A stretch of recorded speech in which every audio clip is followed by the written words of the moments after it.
everyone. My name is Donald Doan, and we're here now at the second Black Learners Matter panel discussion. We've got a full house today, so I'd like to encourage each of you to shout out your organization in the chat window. You'll notice that we have quite a diverse group. When Dr. Warner and I first launched this initiative, we wanted to bring together a broad coalition of advocates and allies to close the equity gap in education. Notice I use the words broad and coalition because Black learners are the pipeline to feed the workforce. So if you want a more diverse pool of employees to hire or entrepreneurs to fund, then you need to invest in Black learners. And the Black Learners Matter initiative represents the constitutional promise of Brown versus Board of Education, which states that education must be made available to all on equal terms. Not to some, not to most, but to all. And yes, recognition of that constitutional right started with Black learners, but it also allowed for all women to receive equal education opportunities, and all immigrants, regardless of country of origin, and all special needs students. So when you look at lifting up the least of us, it lifts all of us up.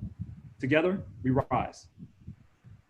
And we want you to keep these things in mind when you hear the problems discussed by our panel today. And also when you take time to look at the amazing companies on our equity solutions list, most of which have BIPOC founders, so Black, Indigenous, people of color, who need your support. And by support, I mean the 3 C's: care, contracts, and capital. And that's why we've invited all of you here today to listen, to learn, and then to take action. So on that note, what I'd like to do is to introduce Dr. Warner, who's the co-founder of Connect Yard, and my mentor from college, and one of the best friends that I have. Dr. Warner and I went to Cornell together. He later went on to get his master's at Penn State and then PhD at Columbia. And he's just a phenomenal equity advocate. And with that said, I'll turn it over to him. All right, fantastic. I really appreciate that, Don, and really appreciate you remembering I was your mentor. So that's thank you, and welcome all seriously to our second webinar here. And I want to, kind of highlight some of the differences. So first time around, we were talking about challenges directly in the school system. So we were talking to people who were educators and parents of students. This time we have a much broader group because as we thought through COVID, it's highlighted intersections, right? So it started off with a very clear health disparity. And then what emerged are the learning disparities and how the wealth disparities may inform those. And that's kind of a really broad topic that, to Don's point, requires a coalition, right? Not just people who work in schools, and I have nothing against them. I work in the school also. So, but we brought together a diverse panel. So, we have founders, we have funders, we have people with long careers in the education sector. So Lisa, Ash, Josh, William, Alvin, thank you for agreeing to participate. And I'll ask you to introduce yourselves shortly. But that's the reason why we have such a diverse group here today. So, one of the things that, always comes up when you think about inequities is spending. And spending is part of the solution, might not be the solution, and there's some nuance there. So this is a graph kind of tracking student spending in the US over a 40-year period. And you can see the spending has doubled. The other thing on the graph, though, that it shows is that performance hasn't tracked that. So there's been more money not better performance. So that's a problem, right? That's a problem. And it's not that the U.S. doesn't spend enough, right? So if we look internationally, the U.S. ranks towards the top of the list in spending per pupil, which might surprise some people because you know that our system is notoriously weak in kind of global evaluations. But again, it's not the spending component per se, right? It's not about the money. It might be about how we spend the money. And it might be about how we source solutions. And that's kind of the things we want to explore today. And, you know, so when we think about spending the money, it's not just about the decisions a teacher makes, a decision a principal makes, or someone who's the superintendent. It might come much earlier in the pipeline, right? So who decides to fund the companies that generate solutions? Who decides to partner, if you're a corporate entity, with those young companies that allow them to thrive and present solutions? So we want to explore that whole space, right? How do solutions get generated? So one proxy for that is looking at how VC money is spent. And so this looks at the percentage of investments by race. So white founders garner almost 77% of VC investments, and you might not be able to see it, but there is a percentage there. It's 1% for Black founders and 0.2% for Black women founders. So that looks like zero on the graph. But that's part of the travesty on the solution generation side. So there are people with solutions who are not given the chance to voice those, and that's a significant problem. So there was a recent article in Harvard Business Review that kind of speaks to this point, right? It's VC's Guide to Investing in Black Founders. But one of the principal things that they highlighted is that, well, Black founders have different problems, right? We're solving different problems and we present different solutions. And that part matters because our lived experience is different, right? Doesn't mean better in and of themselves, but different. And that difference matters. So this is a quote said, well, a VC asked me if I made up the word unbanked. And if you never had that challenge, it might seem like a made up word, but there are a lot of people who don't have access to banking, right? And because of that, you think of solutions differently. In the same way that we have learners who don't have access to internet, to equipment, to stable families, et cetera, things that matter as you begin to envision solutions. So, and it's not just the right thing to do, right? There's been studies across different industries that says, well, diverse teams produce better solutions. And so this is just another case. This happens to look in the VC world, says, okay, ethnically diverse founders that exit tend to have higher returns. And we think, again, it's because you're fielding from a broader source of potential solutions that makes for better solutions. So I want to close with just a couple points to bring it back to education that I think touches on some of these themes. So this is from the National Center on Education and Economy, and it talks about 9 building blocks to improve U.S. education. I want to highlight just a few of them. So one, we need strong support for children and families, but the real issue is empathy, right? Do you understand the context that families live in who are struggling so that you can present relevant solutions? We need to think about how we direct resources, right? More resources to those in need, right? That might be equitable as it rises, this rising tide will raise all boats. World-class, highly coherent instructional systems that are measuring student performance and identifying gaps that can be addressed, right? Really critical for developing solutions. But most importantly, we need to have a leadership, right? Leadership that understands the lived experience of low-income and Black and brown learners, right? So those are the things that I think we will be able to touch on with the broad panel that we've brought together here. And so with that, what I would like to do is stop sharing and get to talking. So I'm going to ask that our panelists begin to introduce themselves. And I will start with Lisa. Hello, everyone. Of course, ladies first, right? Um, so I'm Lisa Love. I am one of the founders and I am the CMO of Tenoshi, where we're providing an equitable digital education for all kids, no matter their socioeconomic background. Now, we launched our first product about 2 years ago, the Tenoshi 2-in-1 Kids Computer. And it's affordable. It specifically targets ages 6 to 12. And we do target underserved, underrepresented communities. So just to give you a little bit about my background, I grew up in LA. I grew up actually with an educator. My mom taught in the Los Angeles Unified School District for 50 years. And so again, came up, she actually taught in South LA or taught in South Central. So saw a lot of the inequities there. My dad he was an engineer. So he went to Purdue in the 50s.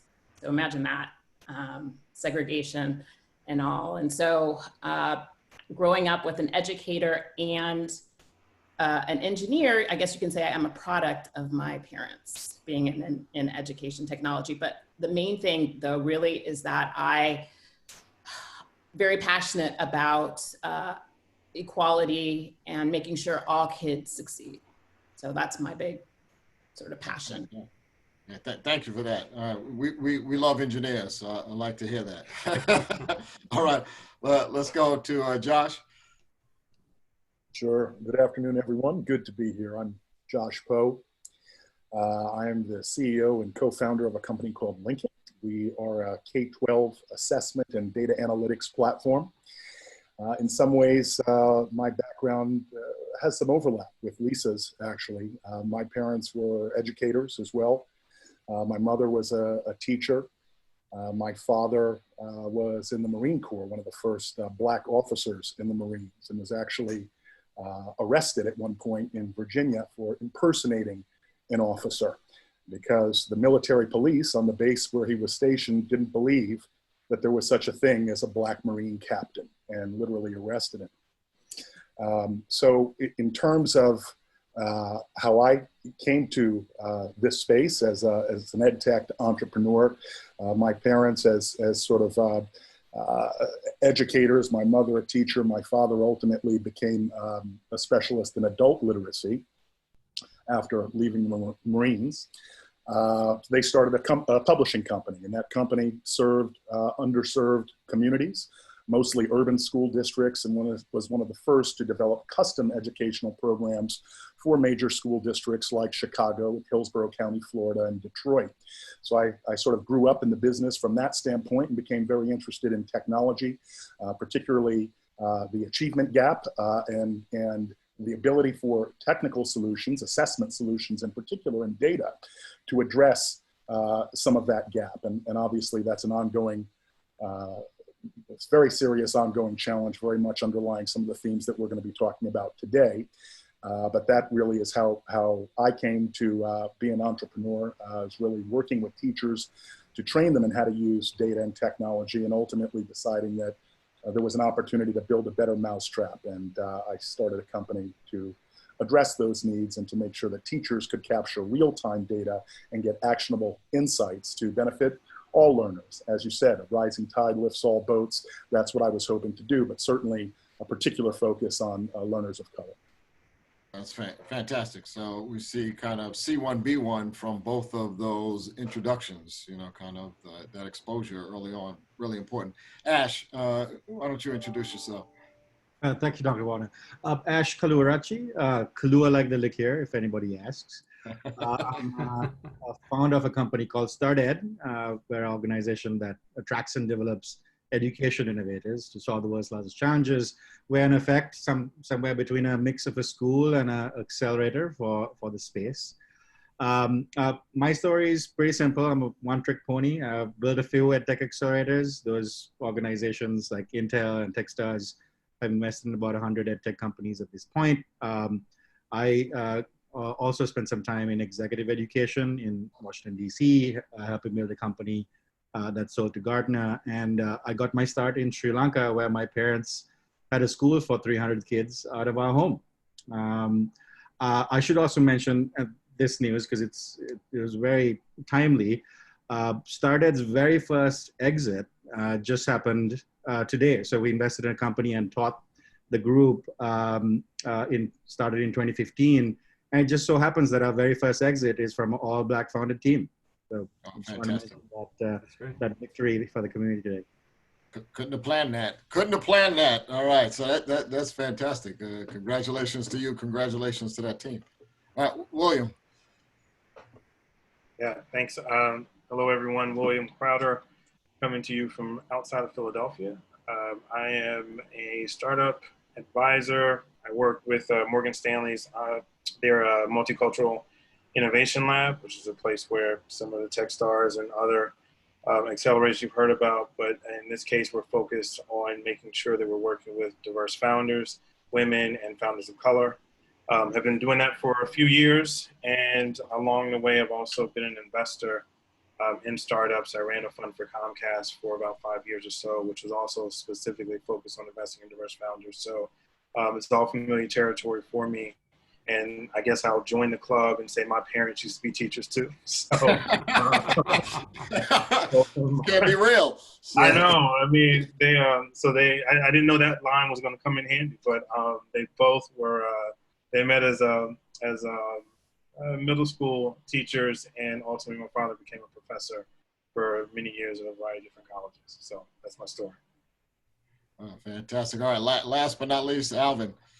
Sure. Alvin Crawford. I'm the Senior Vice President of Sales and Customer Success and Innovation at Revolution Foods. Revolution Foods provides healthy school meals. And actually, during the COVID environment, we probably delivered not just to children, but also to adults, about 40 million meals across the board. So it's been a pretty busy time. Prior to Revolution Foods, I was the general manager at PC, Public Consulting Group's education practice. But before that, the two larger amounts of time that I spent in education and really more on the ed tech side was I was a CEO of Knowledge Delivery Systems that was an online provider of professional development for teachers. We helped a lot of systems work on improving outcomes for kids. We had a lot of work around equity and work with Glenn Singleton and the folks at the Metro Center for Equity, USC, and a lot of others in helping transform professional development. In addition to that, I spent 10 years at SchoolNet, which was really all about data-driven decision-making. I came into education out of the big internet technology companies that we're advising Fortune 50s on how to transform their companies like Kodak and IBM using the internet back in the mid-90s. I will say that my mother is also a teacher. Classic. There's a connection. Yes. So there's a connection point. This is classic. That was not planned, but okay. No. Right, there it is. There it is. All right. So Don, I know you have a few other introductions that you wanted to do. So let's do that. Yeah, I would first off like to introduce Ty Robinson of SGI Services, and SGI Services is a co-sponsor for this event, and are actually bringing us our special guest, Teach Peace. And Ty Robinson is a knowledgeable and resourceful HR business strategist and career coach who works with the C-suite executives. So Ty is a first-generation college graduate. That's partly why she was very passionate about empowering her community, in particular education, creating access and opportunity for children of color. So with that, I'd like to hand it over to Ty. Thank you. Thank you so much. It is definitely a pleasure and honor to be amongst such an esteemed panel. Wow. I had an opportunity to read some of your bios and the things that you're doing, and I'm just, it's really wonderful. And I hope to learn more as I visit with you all today. However, I am here to introduce to you to open this panel discussion up actually today. So I say that it is with pleasure that I introduce to you all today two gentlemen that are teaching peace through music. As our communities are trying to heal amidst COVID-19 and the murders of George Floyd, Elijah McClain, Breonna Taylor, and that's just to name a few, these classically trained violinists and violists are leading protests using their gifts. And it's just a beautiful thing to witness. I'm just so grateful and honored to work with them and to watch them stand so strong against racism and injustice. And today, again, I present to you Ashanti Floyd. He is known as the Mad Violinist. He's a 6-time Grammy-nominated violist and Lee England Jr., recording artist and brand ambassador for Michael Jordan.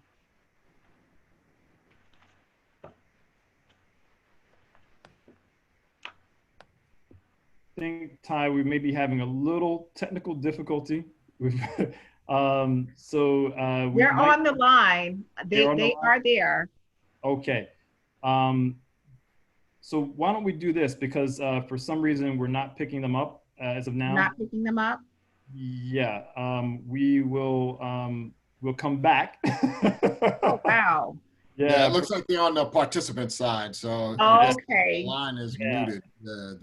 Exactly. So I think there's a panelist link. What I'll do is Would you like to send me the link and I can forward it to their phone? Exactly, and then we'll bring them back on. So what we'll do is we'll close the event with them. How about that? That sounds great. Perfect. Perfect. All right, so with that, let's move on to the panel. So I have a question I'm going to direct to Josh and Lisa first, and then I'll move through the other panelists. So, you spoke a little bit about this in your intro, but what was the problem that you saw among Black and brown learners that motivated your solution? That's the first part. And the second part is, what challenges did you have kind of bringing that solution to market? And we'll go ladies first again. I'm sorry, Josh. So yeah, I mean, unfortunately with Black and brown learners, many of them come from low income families, low, under-resourced communities, under-resourced schools.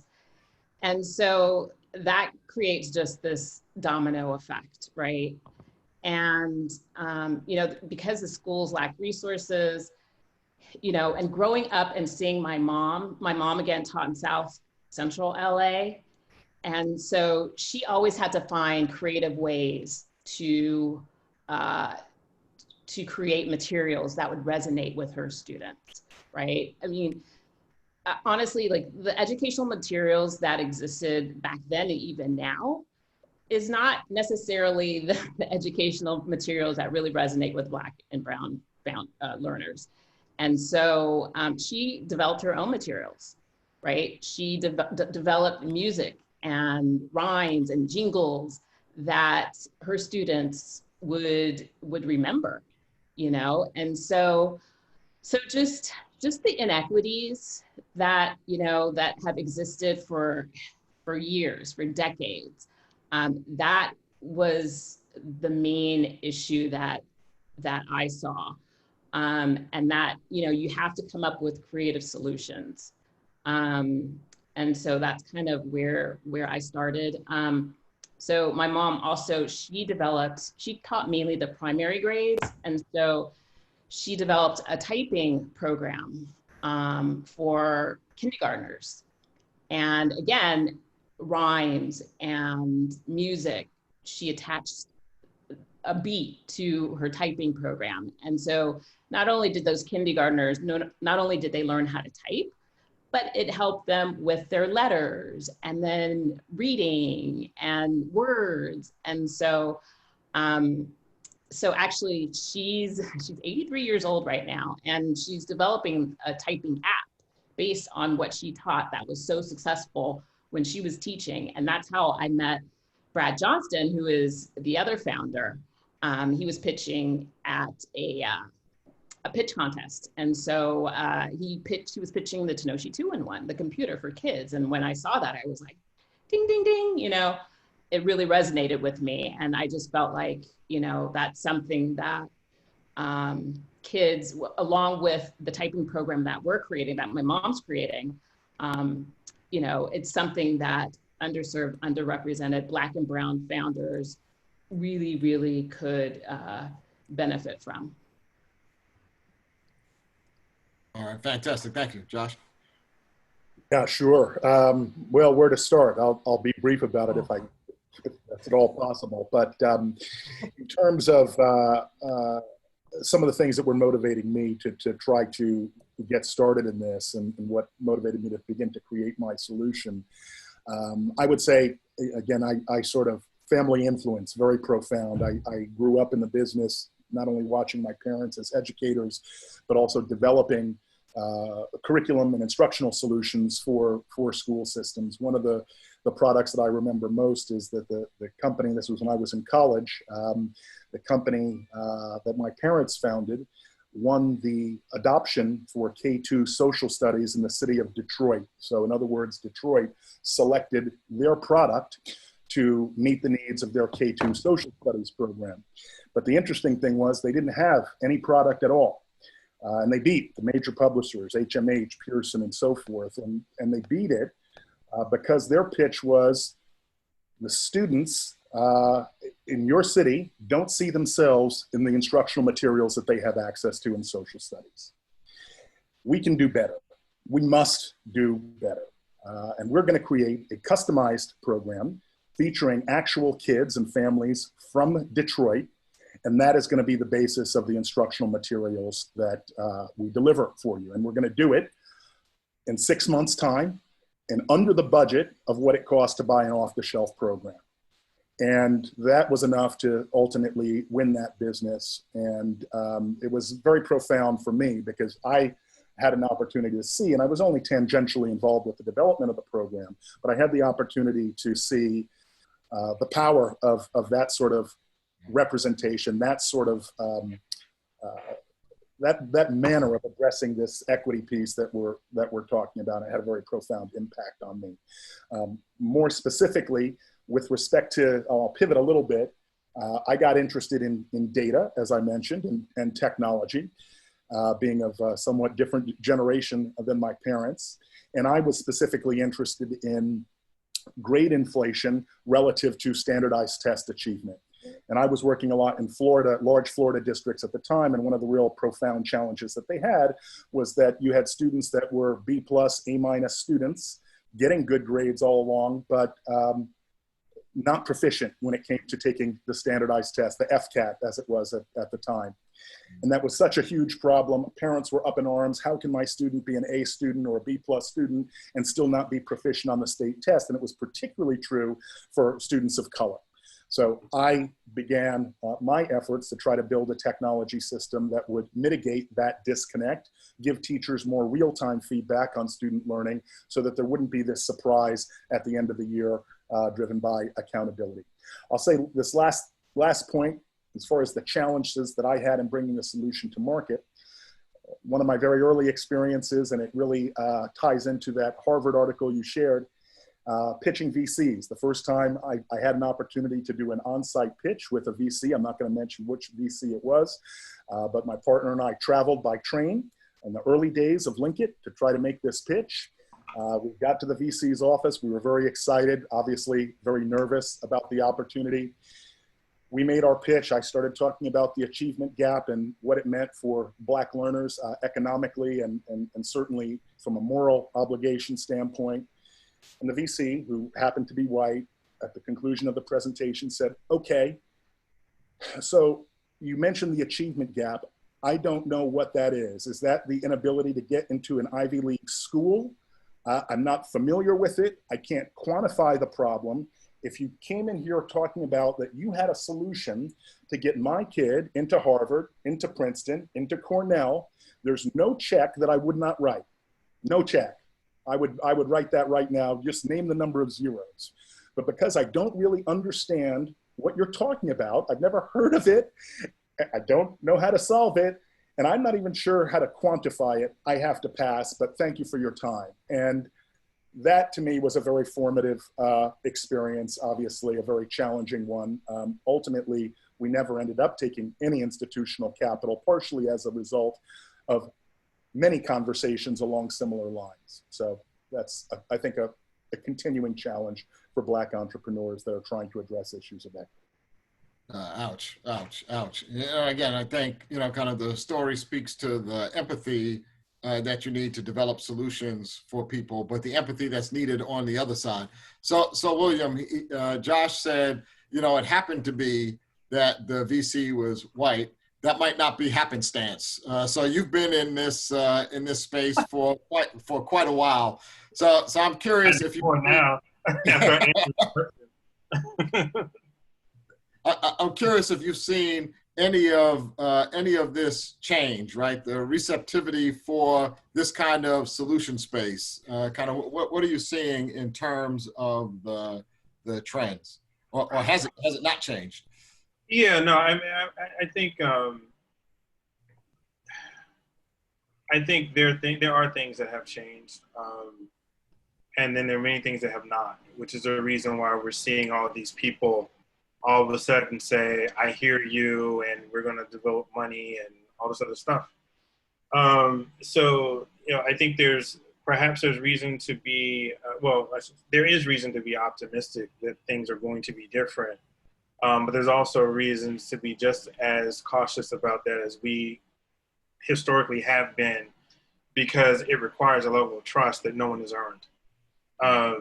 And so, the experience that was just described, I'd say, look, it doesn't just play out because the VC on the other side of the table is white.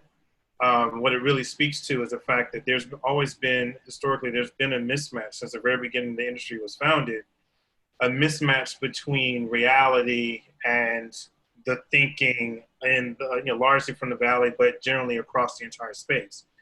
Everything is about the big outcome because that's the way the math works. So that's fundamental to the industry. There's also been a bias towards what's familiar. And that's some of that is human nature, and some of that is just pure herd mentality. In an effort to generate the kind of returns that everyone feels like they need to generate, I must therefore pattern match, and that which I am pattern matching against says it needs to look like this, it needs to have gone to these schools, et cetera, et cetera, et cetera. That is inertia that becomes very difficult to break out of. I'm encouraged by the fact that in this particular moment, there's a level of pressure being applied that we haven't seen before. And as I mentioned to a founder that I'm advising now, who said that he felt more empowered today to be able to sit across the table from a multitude of people, largely white males that are VCs, and to be as authentic as he possibly can about what he's working on. He's never felt that way up until this point. And I said, enjoy the moment, because I don't know how long it's going to last. But we do have this chance now to, in many ways, push the envelope and stress test the system, and stress test the commitments and the statements that people are making. I've never seen this many of my colleagues say hashtag BLM, Black Lives Matter, or whatever. I don't believe them, but this is an opportunity to find out if they legitimately believe that and are willing to take the next step. And so as it pertains to this conversation, I think that there's always been this difficulty when it comes to investing in ed tech. I mean, that's how I know Connect Yard, because we went through this process when you guys were fundraising and I was running a fund and trying to get everyone to say, yes, there's a real opportunity in education. That has largely been reserved for a very specific type of investor. And interestingly enough, I believe that what's happening now, not just from an economic and social justice perspective, but literally because of a pandemic, it's forced the world to stop and to reorient itself. And now the entire world of education is trying to figure out, well, what happens if we have to do this and the kids are at home? How do we get better at this? I'm like, well, hell, this is what people have been talking about for 10 plus years. You are forced to embrace that and to figure out what to do. And my hope is that we recognize there are opportunities to finally bridge the gap and close the divide and not make it wider. But we're going to see, because I'm not sure that everyone that is investing is fully on board with a level of understanding and empathy that says this needs to work for everybody, not just my kids are in private school because I'm concerned about whether or not they're going to miss the next class at Harvard, because that's the only place my kids can go. So that's kind of what we're going to be dealing with. William, you must have been sitting in our meeting this morning that Don and I had. So we said some of those same themes. But I want to pick up on a couple of things you said. So one is this issue of accountability. So I want to encourage everyone to visit blacklearnersmatter.com.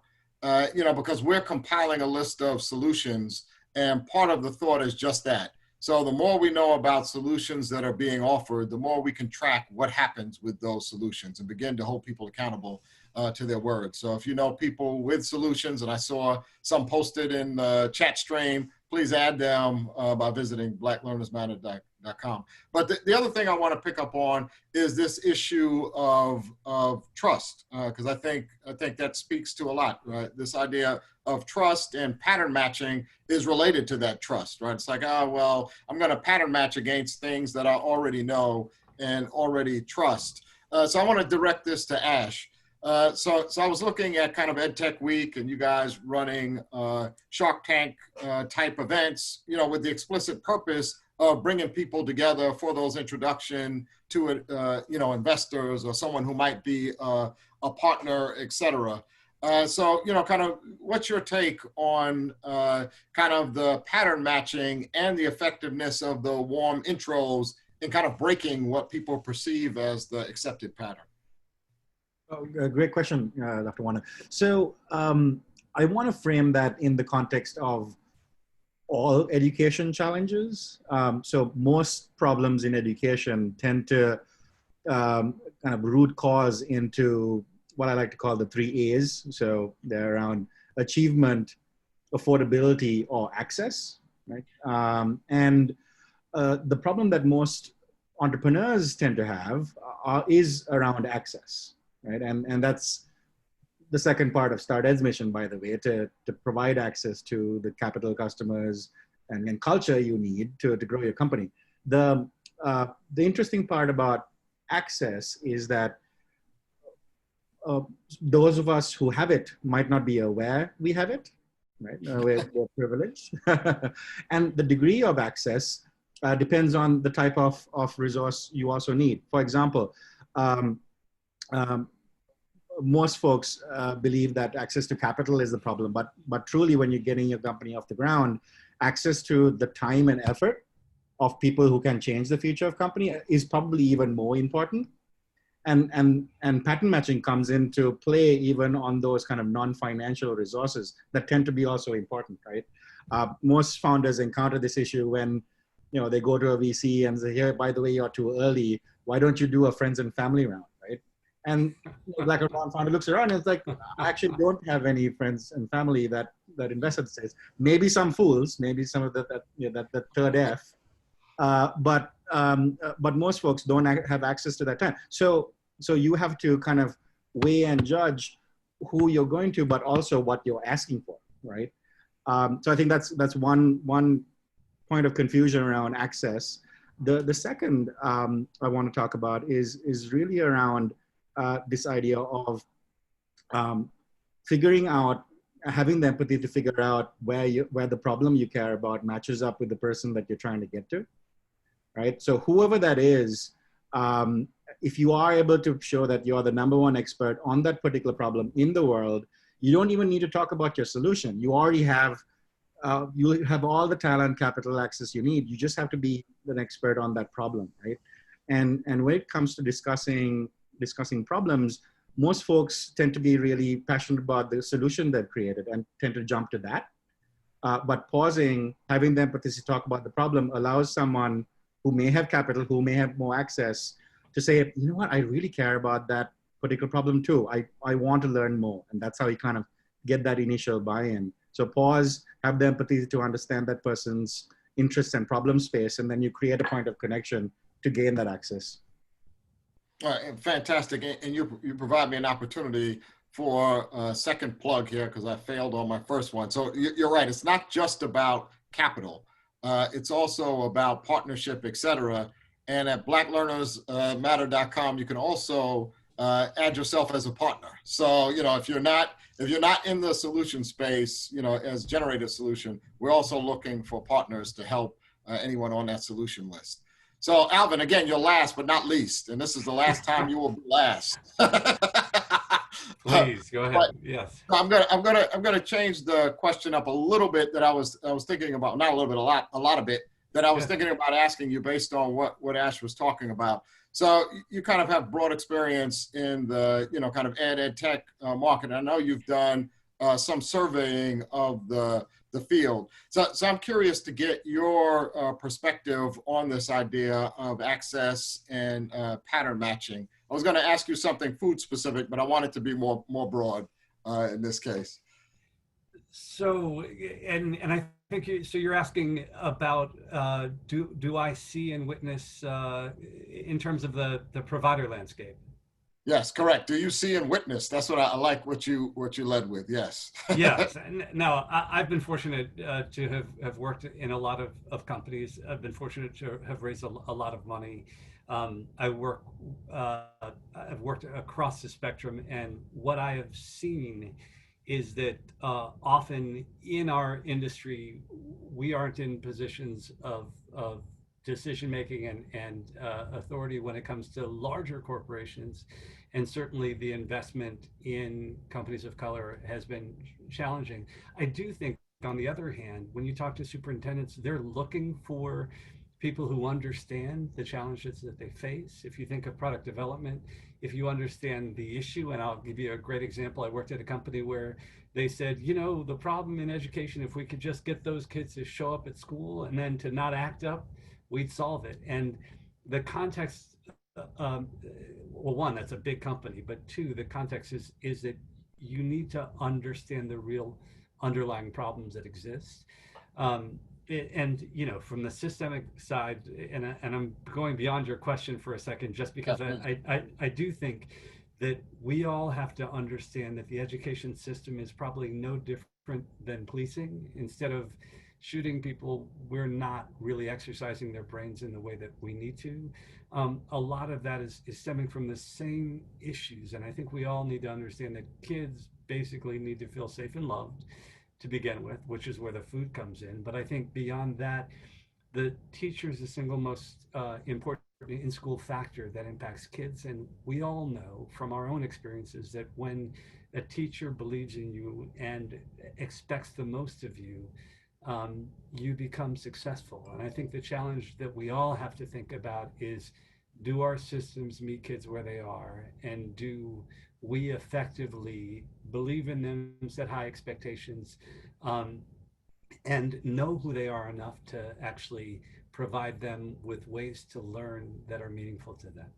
So there's, on the provider side, I've seen a lack of diversity. I've been on the ed tech board for a long time, and have complained for a long time that I was one of a handful of folks in the room every time we had conferences. So that does get old. I think we were working on that, but I think the reality is that there aren't enough providers of color in the space for probably all the same reasons that we're seeing with Black Lives Matter.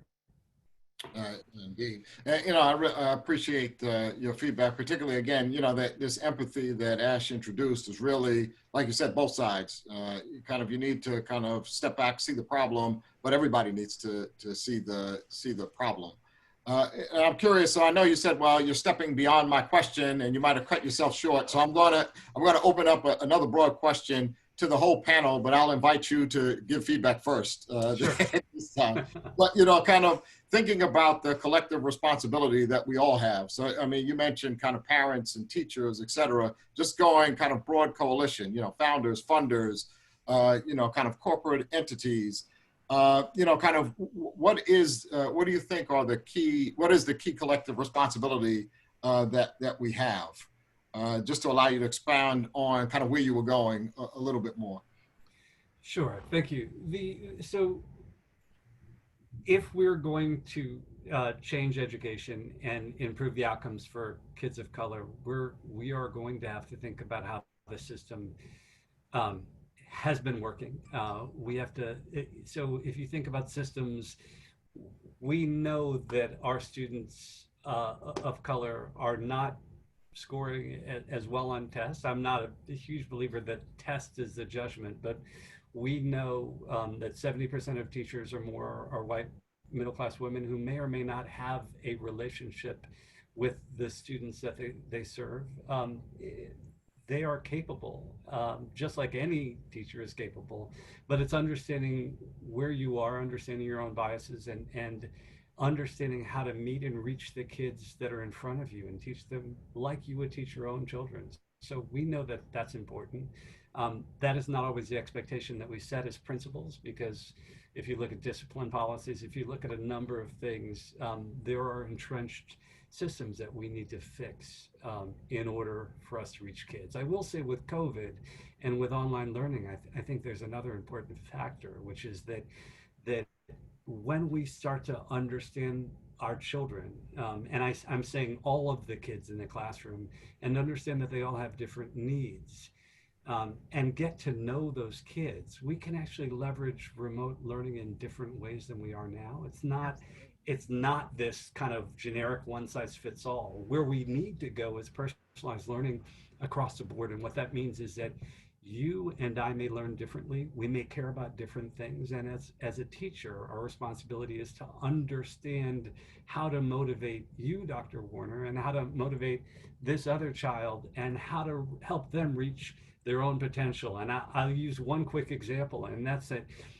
the three kids in a remote learning circumstance, one may need a constructivist assignment that says, hey, I want you to go look at plants and help me understand why they're green and what those roots are at the bottom of the tree, so that they're starting to think through that. There's another who could do a Zoom and be fine with it. And then there are others that need other types of assignments where they're inquiry based and can go. And so it's more complicated for teachers, but personalized learning is where we need to go, and that'll support all children, not just the ones that look like us or are familiar to us. Right. Really great point. Just on that last piece, I was on a call yesterday where it talked about, well, when the movie camera was first introduced, what people did was set it up and record plays. But a movie is not that today. So again, reimagining what learning looks like in the COVID remote environment is a charge for all educators, I think. So I think that's well taken. Absolutely. Anyone else want to kind of chime in on thoughts around this? Not all at once. All right, so that's there's no problem there. I have another question. So, kind of, how do people see the gap between innovators and the people being innovated upon? Right. So again, it kind of touches on this empathy issue. Curious about what we think the impact of that is. Is that for anybody? William, you happen? Yes, that's for everybody. So William, you happen to be unmuted, so you volunteered. I'll jump in. This is going to be really interesting, because there's this mythology around the founder that you can read almost every story that pops up in TechCrunch or any other media that covers tech, and it's the same kind of stories, right? Hey, this guy saw this problem when he was working at this particular great, well-known startup and decided that he needed to go solve it, and off he goes, and he raises a bunch of money, and they're going to go change the world. And so everyone kind of feeds into that narrative. But ironically, for some reason, that narrative doesn't work if it's a female founder, or if it's an African-American founder, Latino founder, et cetera. And it's obvious why, right? Like, the people who are allocating the capital don't align well with the opportunity, the problem being solved, et cetera. So I think that what's about to happen is a shift in that mindset, because we're about to see a wave of investors that do reflect the problems, that did grow up with those experiences and are saying that I'm an investor because I want to do something about it. Now, there is pent up demand. So there's going to be frustration because someone's going to see me and they're going to say, oh, I saw that panel he did, and then he still told me no, and they're going to be mad. But that kind of comes with the territory. But the issue here is that we just haven't had enough people in this business that can say with authority, this is a real problem and is worthy of investment. Whether it's coming from a VC or not, I think too many people want to get the VC money, but there are a lot of different places where people have to start to say that I believe that's a real problem and it's something that's worth being invested in, whether that's at the bank or a foundation, a family office, just a general high net worth individual or someone who can put money towards it. I'm also hoping that because of what's been happening, that we're going to start to hear more of the stories and authentically be able to link the story of the issue with the story of the founder. And as people start to see those stories and start to see that the people that are solving these problems look very different from the people they've historically seen, that the idea that, hey, we want to announce that we did 3 investments over the last 3 months and all of them are by diverse founders, that won't be an anomaly. That will be what's expected because of what they're trying to do. So we'll see. The capital's got to match the ideas and the creativity and the willingness to step out there. And people who are truly venture capitalists, in this case, have to be willing to do the first part, which is venture, and the second part, which is allocate capital. So we'll see. Fantastic. Ash, any thoughts from the StartEd's perspective? And Lisa, will come to you after that. I'm sorry. Don't take venture capital money is probably my best advice. I mean, William talks about the narrative, right? I mean, it's so true, but it's such a one-sided story that everybody hears and think is the whole story. But like there's diverse founders and problems, there's diverse types of capital. People just aren't aware of it. And every single dollar of that diverse capital is chasing diverse problems. So most founders should look at building companies based on grants and foundations. Those types of non-dilutive resources are freely available for social impact issues like in education, right? So build a company to a certain point and then maybe go find venture capital. Better yet, look, get customers, prove that you're actually solving a problem. And the best part of that is you keep most of your money. Right. You keep most of the ownership when you sell your organization, right? That those founding teams that I just mentioned at the start of the day, they stole their company for about 12 mil, but they kept most of it. They're very happy. That's a very successful outcome. But that wouldn't be the same if venture capitalists own 80% of that organization. So look at diverse sources of capital and look at the path that founders really take versus the narrative that companies seem to be built on. Fantastic. Lisa?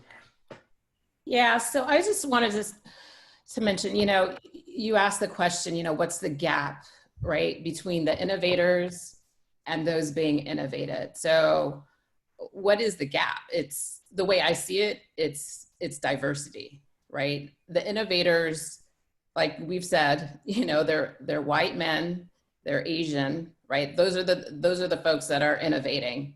Yet the ones that are being innovated upon are the Black learners, Black and brown learners.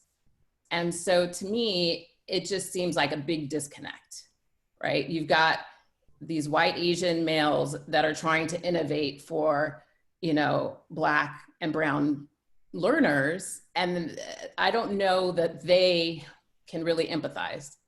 Imagine the Stanford graduate, at Google innovating for someone at, someone that was born and raised in East Oakland.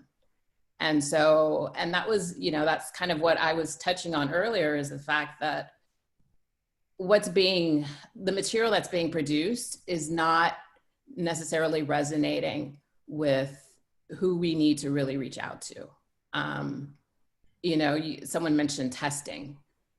Are tests really that effective? Is that really the true measure for Black and brown founders as it relates to their intelligence, right? So I just see that there's a big disconnect, from the get-go, from the innovator standpoint to trying to reach those, Black and brown learners. It's just, I don't think it's resonating with. And that's why my mom, had to create her own materials back, 30, 40 years ago. She created materials that resonated with her students. And like, I forgot who mentioned, it's not an all-in-one solution, right? Kids learn all different types of ways. There's not one solution for every child. It's got to be personalized. So. I appreciate that. And I see Josh also unmuted. Yeah, so great question. I think there's a lot of meat on the bone. At first, getting back to the VC scenario that we've been talking about, my experience suggests that there are a lot of VCs out there that would rather lose money quickly than make money slowly. And I think that's a particular challenge in ed tech and education more generally because, for the most part, good things don't happen quickly in education. The only things that happen quickly are bad and sometimes catastrophic. So I think it's a real challenging space. I agree with Ash. If you can avoid taking VC money in this space, it's worked for me. And it wasn't easy, tough road. You got to be sort of willing to roll up your sleeves and be in the trenches. But I think ultimately, if you can figure out some of those alternative financing pathways, bootstrap your company and ultimately persevere through that hardship, you have a much better chance of walking away with something meaningful, if that's the goal, whether that's a financial outcome or a mission-driven outcome. I'll also say really briefly that I think that, there are a lot of challenges with respect to that disconnect between the innovator and those innovated upon. I recently led strategy for a team that participated in something called the Global Learning X Prize. I don't know if anybody's ever heard of that, but it was an international contest sponsored by the X Prize Foundation, Google, and Elon Musk. And my team was fortunate to make the finals of that competition in the top 5 teams globally, so that was exciting. And the premise of the contest was to address the gap in access to quality education that's impacting some 250 million students worldwide, or not students, but would-be learners, let's say, that don't have access to school, teachers, books, or even a basic rudimentary education. And the field test for that project was a 15-month trial in Tanzania.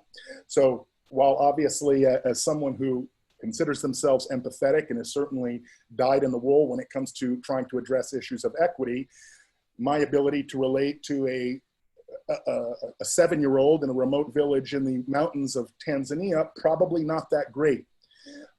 And while we had some success in delivering a literacy app to address and deliver basic literacy and math skills, I think that there are other challenges with respect to, philosophically around that I think all have to grapple with in different ways.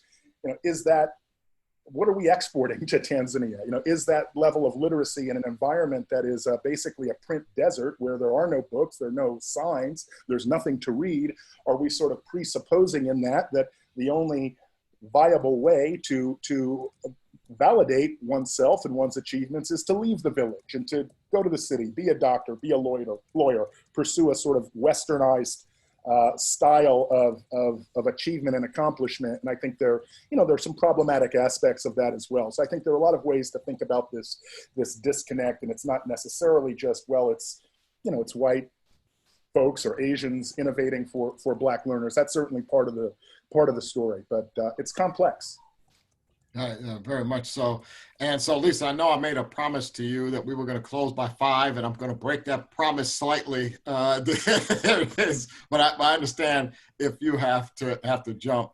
There was a question in the kind of in the chat that I wanted to get kind of some broader feedback around, which was how racial inequity might be built into solutions. So we're talking about, this perspective that there are kind of gaps between the innovators and the funded we talked about, but, kind of that actual gap between the innovator and the student, kind of in terms of how they build in biases. I'm curious if anybody has any thoughts around it.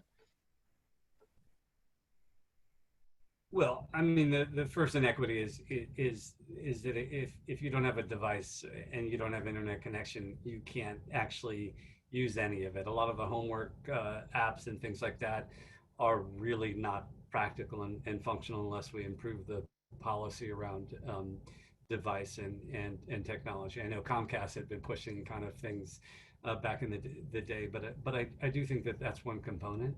I do think that there's a lot of technology related things that can help teachers think differently about their students, which I think can eliminate some of the racial inequity. But all of it, I'll go back to personalization and say that personalization doesn't have to be device specific. It has to be child specific.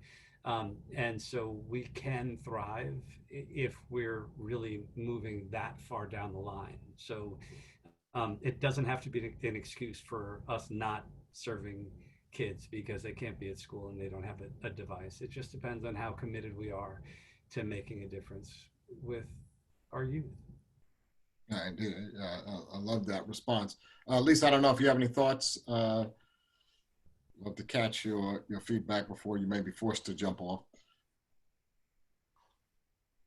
Sorry. Yeah. I mean, you know, I just, again, going back to personalization, you know, it's a matter of, like Alvin said, I mean, the personalization doesn't necessarily come from the device. It's the materials, right? It's the students and what their needs are. And so I think that kind of really sums up my sort of thought on that. Yeah, no, indeed.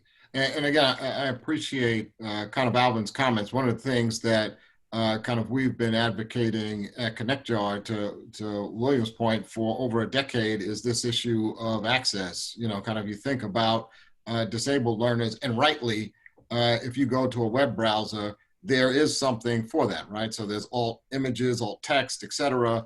But if you're trying to access a resource and you don't have high bandwidth for educational content, where's the alt for that, right? So how do we make sure students still are able to engage in the classroom with the teacher, you know, kind of with elements of the content? That seems to not have been thought about at all. And it seems like a really serious gap. And I did not feed that question into the Q&A. Actually, can I just say with our product though, we have thought about that. So with our Tenoshi 2-in-1, you don't need Wi-Fi. So that, you know, there's two main issues that exist today with education. And that's one is children don't have the device. And the second is the internet. You know, not all, especially lower income families, they don't have high speed internet. And so that's one of the benefits of our computer is that it does not require internet access. That's fantastic. I really love that. All right, so I am going to wrap up the panel just to try to keep us close to time, if not at time. So I have one question I'd like to get a quick response from you. And if I don't get it, I have a second question, but I'm going to get a response from everybody. So what's the boldest idea you've heard to affect change for Black and Brown learners? So it's not restricted to ed tech, just kind of any bold idea that you've heard. Yeah, that's not a softball. Change history, change the history books. Okay, right? Change the history books.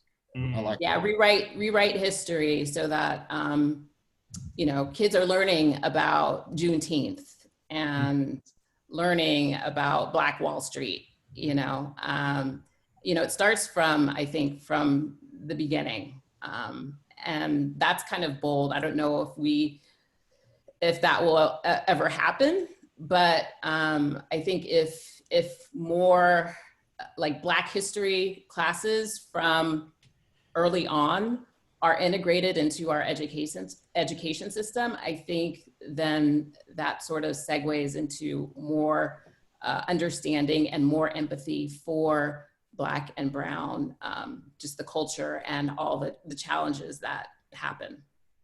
All right, you're getting some affirmations in the chat, so that was a good response. All right. Any other thoughts from the panelists? Alvin, you got something? Well, it's a little harsh. So, but I'll say it. Look, right, when COVID happened, because of the experience that I've had around professional development and trying to get equity and cultural responsiveness in teachers and really educators across the board, part of me believed that if students were not in class and people were thinking about how to effectively teach kids, it may actually work better for some students, because sometimes the teacher doesn't believe, doesn't have high expectations, and isn't focused around teaching kids and taking them from where they are to this other place. Unfortunately, in the spring, it wasn't really that strategic. And so the question that I have in the bold idea is trying to eliminate the bias by providing the right supports for kids in a remote environment. So that's not a specific thing, but it is saying that the teacher is so critically important, and all kids want to learn. So the question is, how do we put them in a place where the teachers that want to teach these kids and help them are moving them ahead, rather than just a bunch of teachers who look at them as a distraction to the work that they want to do. If you look at discipline, and you look at kind of what happens with a lot of kids, they get pushed out of classrooms, they get moved out so that teachers can focus on this set of kids. And the reality is that all kids need a teacher in front of them who cares about them, loves them, high expectations, and meets them where they are. And the question is, how do we solve that? And I was thinking about technology in that realm. Fantastic. I appreciate that response. William, I saw you unmuted yourself. Yeah, I guess the one I would say that I've heard most recently is the idea that Black history might be required in order to graduate from high school. And so I didn't see that one coming. We'll see if they actually do it, but that would be a bold step forward. That would be about HBCU experience. That's part of the core curriculum. I mean, rewriting history, right? Or rewriting the history books. That's bold. Indeed. I like it. All right, Josh? Yeah, I mean, I think just to piggyback on some of these ideas, I don't know if it's necessarily the boldest, but on the subject of rewriting things. Oh, man. Oh, man. Well, I'll say, sabotage the connection. He's going to say something deep. I will say we need civics. We do need a civics and a critical thinking component that's missing. I think that's where that's where I was going with it. That, okay, good. Really, it's not just about facts. That's part of it, but I think it's really the ability to provide for meaningful and sort of controversial discussion, to allow students to engage, to weigh in, to debate issues of justice, issues of fairness, issues of equity. It's not simply the communication of facts. And I do think we have a very unique opportunity at this moment, perhaps an unprecedented opportunity to reshape what schools look like. What is a school? And I think ultimately, I don't know the answer to that question. What should a school be? But I think we have a unique opportunity to try to think about that. I think we have a responsibility to do so. And I think we have a responsibility to make bold moves to try to act on that, to test concepts. Not that, we want to treat any student as a lab experiment, of course, quite the contrary, but we owe it to them to innovate and to pressure ourselves and hold ourselves accountable to do so, even if it means risking established models that we know may work financially or may be comfortable in other ways. I like it. All right, Nash, we'll close with you. Any thoughts? Maybe my suggestion is more aspirational, and more about mindset. But if we could institutionalize the mindset that the world's made up of a network and not a hierarchy, I feel like that might change how people perceive themselves and their role in it. In my experience, most folks have this locus around the problems that they care about and the people that they care about, and that transcends this sense of having done something and being successful and having money, and being put up on some kind of pedestal. So people who, if we continue to see people who are successful and have money or invest as people somehow better for some strange reason, then they will continue to be so. So if we can look at the world more as a network of interchangeable values and problems that we want to solve, then I feel like we'll be a little bit better off. All right, fantastic. I appreciate that. And before I hand it off to Don and Teach Peace to close us out, I want to thank the panelists for providing your time and expertise to this topic. It was really, really appreciated. And I think there were some things that were closed with. Kind of Josh said, well, what should schools look like? And Ash was talking about the world as a network. And I think the onus is not on us to have the solution, but the onus is on us to realize that any one of us can have the solution, right? That we should tap in to all of these networks and leverage the entire power of the country instead of just portions of it in order to solve these big problems. So again, if kind of you're in that mindset and you have solutions or you're willing to support solutionists, please visit Black Learners Matter and add yourself to the list so you can be part of the movement. Again, thank you again, and I'll pass it off to Don to close us out. All right, well, thank you, everyone. Thank you to all the panelists and to Grant, our moderator. I would like at this point to bring on Ty and have her introduce our special guest. You're muted, Ty. We're going to have a do-over with this. The guys are here.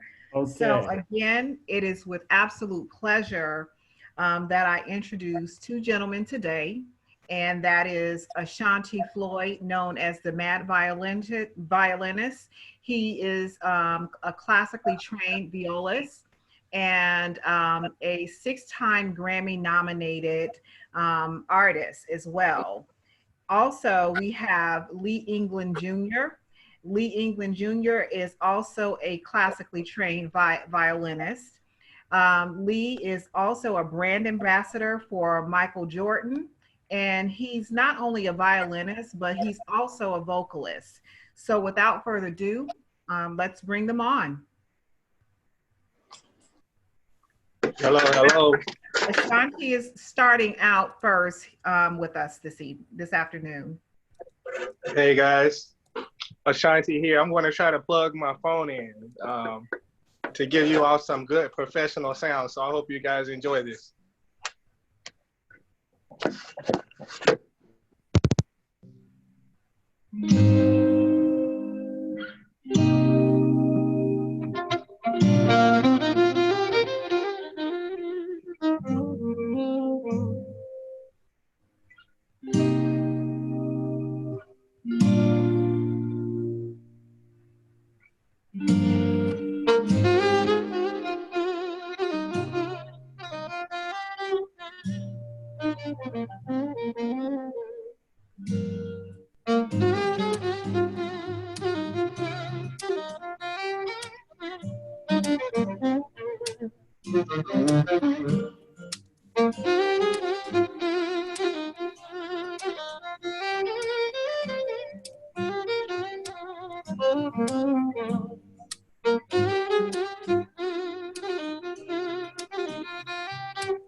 Thank you, guys. Thank you. Thank you. Hope y'all enjoyed it. Thank you. Okay, and now we will bring Mr. Lee England Jr. to the panel. Let me know when I'm live. You're live. I'm live. All right, man. Shanti, why you have to play like that, man? You know, you have a hard time following that, man. Come on, bro. Why you do me like that? I'm just trying to outdo you like I always try to do, man. All right, I got you, though. I got you. Here we go.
Oh man! Amazing. Wow. I want to truly thank Ty and Teach Peace for that tremendous display of Black excellence. Thank you so much.